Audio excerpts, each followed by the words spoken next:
Hola a todos y bienvenido al vídeo sobre la interpretación. Ya cuando tenemos todos los cálculos listos, viene la fase interesante de concluir, pero también debemos tomar en cuenta las limitaciones para no concluir algo que el estudio no nos permite. Y además voy a enfocarme en ese vídeo en unos ejemplos ilustrativos sobre el valor agregado de un estudio, porque al fin del día no hacemos la medición para medir, pero para aplicar. Entonces voy a dar unos ejemplos en cómo actuar, cómo comunicar a partir de la huella de agua. Aquí el esquema de la evaluación de la huella de agua según ISO 14046. Hay diferentes pasos que ya conocen: definir el objetivo y alcance, el inventario, todos los datos que entran y que salen del proceso, y también evaluar los impactos relacionados a esos intercambios de flujos. Y por último, la etapa de interpretación, y en esta fase se identifican los procesos significativos en los resultados de la evaluación de la huella de agua. Se evalúa la integridad, la sensibilidad, incertidumbre y coherencia del estudio. Se considera los aspectos geográficos y temporales y obviamente se concluye, pero tomando en cuenta las limitaciones. Primero vamos a enfocarnos en los procesos significativos y vamos a usar un ejemplo allá de un chocolate de leche con cacao, azúcar y leche. Y vamos a ver cuáles son los procesos que contribuyen con la mayor parte al impacto, y eso se llama un análisis de contribución. Y podemos hacer ese análisis de diferentes maneras. Aquí un ejemplo utilizando la herramienta CIMA Pro y el ejemplo de la huella de escasez de agua de chocolate. Y en ese ejemplo 72% de la huella de escasez viene del cacao y 19% de la leche. Entonces la huella de escasez de agua no hay nada que ver con el empaque, con el transporte y con el azúcar, por ejemplo. Otro ejemplo de la huella de ecotoxicidad, también de chocolate de leche. 74% de los impactos viene del cacao, en el parte del cultivo y la aplicación de pesticidas. 10% de leche, 6% de empaque de aluminio, 5% de la energía que se necesita para mezclar los ingredientes y producir la chocolate en el fin del día. Y no solo vamos a enfocarnos en los procesos, pero nos interesa también las sustancias. Entonces, el análisis de contribuciones es en ambos términos, de procesos y de sustancias. Y aquí vemos que la mayoría de los impactos viene por emisiones del cobre al suelo. Entonces, si queremos reducir la huella de ecotoxicidad de chocolate, debemos enfocarnos en el cultivo de cacao y debemos optimizar cómo reducir las emisiones, especialmente de metales pesados allá al suelo. Esos vienen normalmente, están incorporados en los fertilizantes. Próximo paso, también la evaluación de la integridad, sensibilidad, incertidumbre y coherencia de los estudios, datos allá. Aquí un listado de diferentes tipos de interpretaciones. En análisis de contribuciones conocemos normalmente hay pocos procesos que son relevantes y la idea es evaluar cuáles son. Después también la comprobación de consistencia, compruebe la meta y el alcance. he aplicado los principios descritos aquí de una manera consistente y realista. Después también la comprobación de anomalías. Allá prenden su cerebro. Es como el uso sentido común. Hay algo extraño que no puede ser. También se puede pensar en esa dirección.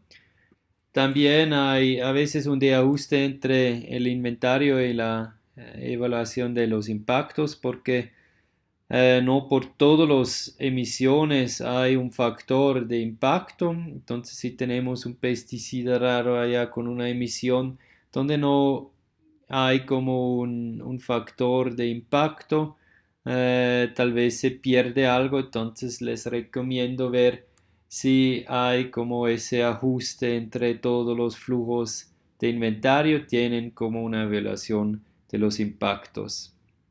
También hay impactos que importan más y que otros. Entonces, por ejemplo, si hacemos un estudio de la huella de agua sobre la agricultura, ya no puede faltar el indicador eutroficación, por ejemplo. Entonces, toman en cuenta cuáles de los criterios e impactos son más relevantes. También no todo de un estudio puede ser de manera objetiva. Hay decisiones de tomar que son subjetivas. ¿Cuál es el límite del sistema que voy a incluir, que no? ¿Cuál unidad funcional voy a elegir, etcétera, etcétera? Entonces piensan en la interpretación de los resultados también en esas decisiones que tomamos cuando definimos el objetivo y el alcance. Y por fin también la evaluación de incertidumbre. Aquí puede servir un análisis de Monte Carlo y vamos a hablar un poquito más sobre este punto. Especialmente en temas de la calidad de datos, hablamos normalmente de la incertidumbre y de la sensibilidad. Aquí el análisis de incertidumbre, que es la identificación y cuantificación de la incertidumbre del resultado del modelo y sus fuentes. No hay ningún valor que no viene con una incertidumbre. Y en el webinar de módulo 3 y 4 he dado más información sobre cómo cuantificar de manera cuantitativa y también semi-cuantitativa ese tipo de incertidumbre. Del otro lado tenemos la sensibilidad y allá se trata de parámetros que influyen significativamente los resultados. ¿Y por qué esa dualidad de incertidumbre y sensibilidad? Es que si tenemos una incertidumbre muy alta, pero el parámetro no importa, los resultados no dependen de ninguna manera de ese parámetro, ya no es tan importante en aumentar como la calidad de datos de ese parámetro. Pero por otro lado, si el parámetro es muy significativo y tiene mucha influencia a los resultados, y si allá la incertidumbre está grande, el parámetro es muy importante y allá se debe trabajar en la calidad de los datos. Y aquí un ejemplo de un cultivo de colza, un cultivo en Suiza. Y aquí tenemos la sensibilidad de diferentes indicadores. Allá el potencial calentamiento global, un indicador en verde la escasez ecológica y ese gris el ecoindicador. Y tenemos los diferentes parámetros del inventario allá y se cambia todos esos parámetros más o menos 100% y se ve cómo cambian los resultados. Entonces, si hay un cambio alto allá, los resultados son sensitivos a ese parámetro. Por ejemplo, aquí en urea, cuando yo cambio la cantidad de urea que voy a aplicar por el doble, no hay nada que ver con mis resultados. Entonces, allá no es tan importante si tengo una calidad buena de los datos porque en fin del día no me afecta los resultados. Pero, por ejemplo, allá la huella de carbono está muy sensitivo a las emisiones de dinitrógeno monóxido. Y abajo tenemos también la incertidumbre de los parámetros. Y se ve que también allá ese valor tiene como una alta incertidumbre y otras emisiones como los metales pesados también tienen una alta incertidumbre y por unos indicadores son muy relevantes, pero por la huella carbono, por ejemplo, no son relevantes, entonces la huella de carbono no importa si tengo buenos datos allá en las emisiones. Entonces siempre hay que ver con la influencia de los parámetros a los resultados, la sensibilidad y la incertidumbre. En la interpretación se debe también considerar los aspectos geográficos y temporales. Aquí voy a darles un estudio de caso del Sindicato de Agua Potable de Francia en París. Es uno de los mayores productores de agua potable en Francia. 4 millones de personas dependen del sindicato. También tienen 4 plantas de tratamiento de agua utilizando diferentes ríos, diferentes recursos. Entonces, la pregunta de ellos estuve, ¿qué tal con el estrés hídrico? Porque básicamente su materia prima es el recurso hídrico. Se tomaba un indicador de la huella de escasez de agua, aquí el Pfister, y tenemos ese mapa a nivel global, aquí también de Francia. Y si hacemos zoom a París, allá todo parece de mismo color, porque la resolución de esos mapas no es tan detallado. Entonces, según las mapas, el estrés hídrico disponible no hay como distinción entre los diferentes subcuencas, porque la escala es demasiado grande. Entonces, ese mapa que existe allá de la escasez y de la disponibilidad de agua no sirve para tomar decisiones a ese nivel muy local. Entonces, ¿qué hicieron? Desarrollaron un índice de estrés hídrico, no por cuenca, pero por subcuenca. Consideraron también la posición en la cuenca. Entonces, aguas arriba tienen mayor escasez que aguas abajo. Y crearon ese mapa que ven allá para tomar decisiones. Aquí los resultados del estudio, la producción total de agua de las diferentes plantas y en gris la huella de escasez de agua. Y se ve que la planta número 3 tiene menor contribución relativa. ¿Por qué? Porque el índice de estrés hídrico es menor. Entonces allá hay más potencial de usar más ese planta número 3 que las otras porque tiene menos impactos a la disponibilidad de agua.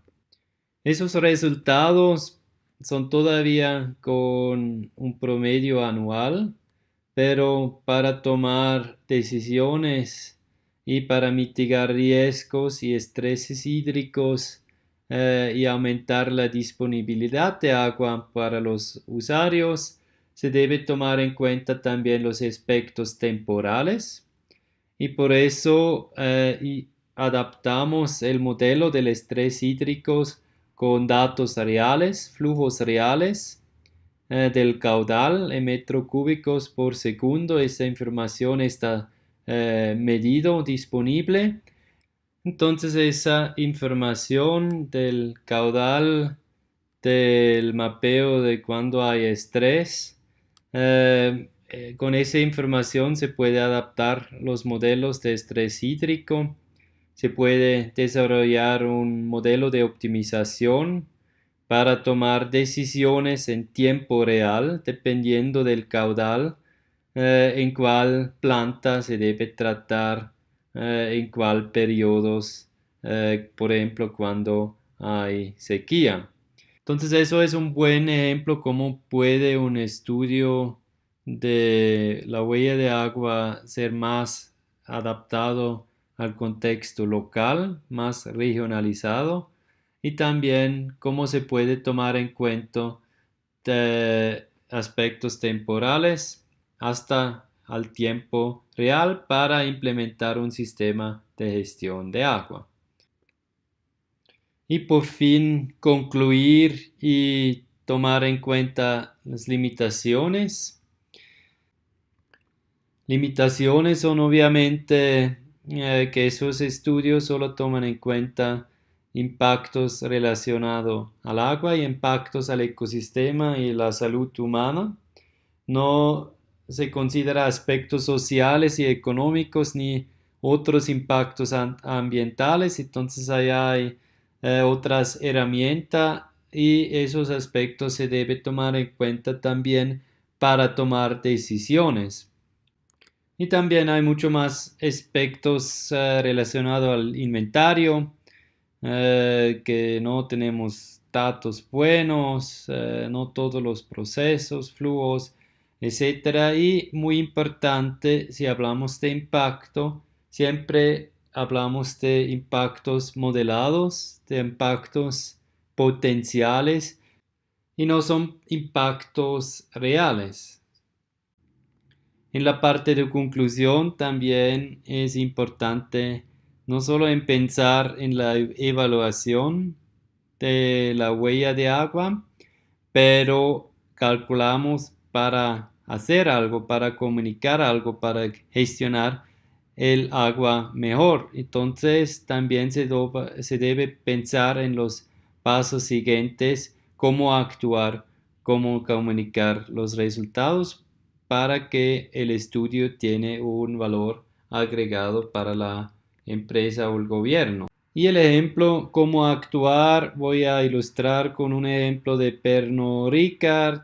Tal vez no conocen tanto el nombre, pero más bien sus productos de vino y alcohol y la huella de agua de ellos en temas de agua consumido. Hay mucho que ver con las materias primas del vino, el alcohol que compran, pero también lo producen sus mismos, la fase agrícola, azúcar y aroma, y no tanto con el sitio de producción. Aquí el consumo de agua por unidades de negocios, y hay una correlación entre el consumo de agua y la escasez de agua, porque cuando no hay agua toca irrigar los productos agrícolas, y entonces hay esa correlación entre la escasez y el consumo, y obviamente hay un riesgo físico bien grande, dependiendo de la ubicación de la unidad de negocio. Entonces, la huella de agua ayuda de priorizar, elegir cuáles de las unidades de negocio tienen más riesgos. Aquí el sitio de producción en Viror es situado en Rajasthan, un departamento muy árido. Aquí el inventario del consumo de agua hay mucho que ver con la parte de agrícola. El empaque también un poquito de cartón, energía, pero los desechos y el uso directo de agua no tanto. Entonces la pregunta es, ¿cuáles son las soluciones para gestionar ese recurso hídrico en esa planta? Entonces, ¿cuáles son las acciones que se han identificado como una estrategia sostenible del agua? Hay mucho que ver en la parte de agrícola, donde se puede valorizar los coproductos agrícolas mucho más. En ese momento están utilizando esos coproductos como la cascarita de arroz u otros muy ineficiente. También hay mucho que optimizar en esa parte de agrícola en temas de irrigación eficiente y otros manejos y buenas prácticas en temas de agricultura. También se puede ahorrar más agua en la planta y se puede usar la huella de agua como un instrumento de monitoreo para decir y nosotros reducimos tanto en los últimos 3 años, en los últimos 5 años, para tener las cifras por la parte de comunicación también. Implementaron una iniciativa de ecodiseño a nivel mundial para reducir los impactos del empaque y también valorizaron los coproductos de estilo ecológico industrial en el sitio. Entonces eso muy en breve unos pasos de llegar de una empresa corporativa que en varias sedes en todo el mundo identificaron dónde tenemos los riesgos más grandes y los impactos más grandes. Allá empecemos con implementar acciones de reducción y se enfoca en los puntos más claves de los diferentes sitios. No es fácil implementar un bien estamiento de agua con acciones de reducción porque diferentes acciones también tienen sus precios. Entonces la idea normalmente es de tener las acciones listado en temas de facilidad de implementación, que hay mucho que ver con los costos, con la estructura y también el potencial de la reducción de la huella de agua. Normalmente hay unos que son muy fáciles de implementar, entonces allá son como los low hanging fruits y nos enfoquemos en esos que son fáciles y que tienen muchos ahorros que aportar. Entonces eso es la ecoeficiencia que nos ayuda en tomar decisiones y priorizar acciones a nivel de la empresa.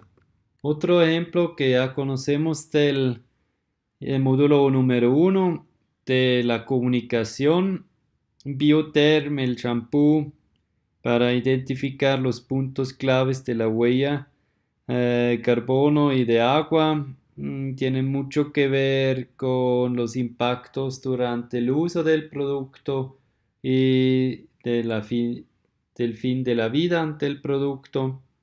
Lo comunicaron esos resultados en la página de web para informar a sus clientes dónde quedan los impactos más grandes y cómo se puede aportar, porque no es en su misma mano, porque el usuario no tiene control directo del usuario, de los hábitos del usuario. Por eso desarrollaron también una calculadora de la huella de agua en Facebook para estimular cambios de comportamiento.